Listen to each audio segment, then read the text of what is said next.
le fondateur et CEO d'Exo Platform, une société française qui est une filiale ici à San Francisco, et on fait du Facebook pour l'entreprise, réseau social d'entreprise. Alors Exo Platform, c'est une société que j'ai créée en 2003, j'étais en France à ce moment-là. Notre premier client, c'était le département de défense américain pendant la guerre en Irak en fait. Ils voulaient utiliser le produit pour permettre aux forces interalliées entre la Virginie et l'Irak de collaborer. Et c'était un projet de fin d'études à Bordeaux. On a mis le code source sur Internet et le département de défense américain nous a contactés. On a créé la société pour répondre à leurs besoins. Et j'ai déménagé dans la vallée en septembre 2009, donc ça fait 4 ans maintenant.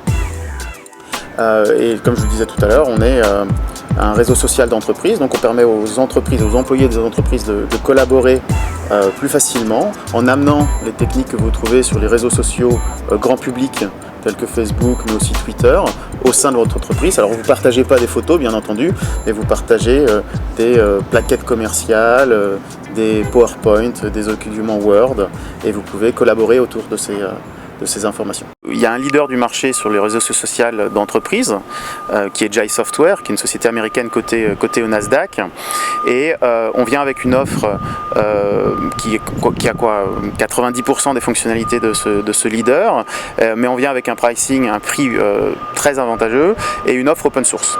Donc on vient sur un marché pour ce qu'on appelle commoditiser ce marché-là.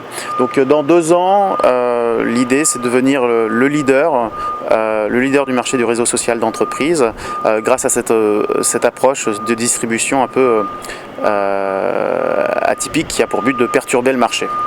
Moi je me vois bien rentrer en France, déjà pour la famille, les enfants. On peut faire énormément d'entreprises à distance. Le fait de venir à San Francisco, c'était un cas particulier pour nous parce qu'il fallait qu'on trouve un réseau de distribution et des partenaires. C'était ici qu'il fallait le faire, mais pour plein d'autres types d'entreprises, je pense qu'il n'est pas nécessaire de venir à San Francisco, et encore moins si vous voulez faire du e-commerce en France. Il y a de très belles sociétés françaises qui réussissent de France. Donc il n'est pas impossible qu'on rentre. Maintenant on a 2 sociétés. Et pour ces 2 sociétés-là, ça fait du sens d'être ici. En même temps, la vie de famille ici est très agréable.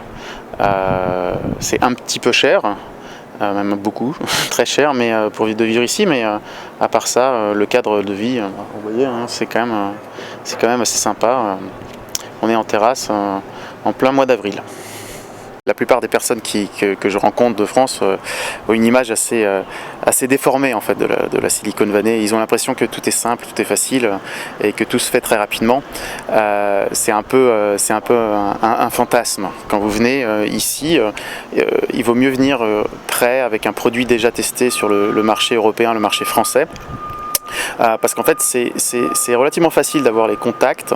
Par contre c'est aussi compliqué que quand on est en France de pouvoir passer au niveau contractuel et pouvoir trouver par exemple de la distribution comme c'était le cas pour nous ici. Donc ça prend du temps et comme la vie ici est quand même assez chère, beaucoup de personnes viennent tenter leur chance et très rapidement en fait perdent leurs illusions et ils repartent. Donc moi j'aurais tendance à dire, si vous voulez venir ici, faut être prêt à avoir un bon produit, tester sur le marché français et puis essayer de venir ici quand vous pensez que votre produit peut passer à l'échelle supérieure pour trouver de la distribution, des partenaires. C'est à ce moment-là que ça peut faire vraiment sens.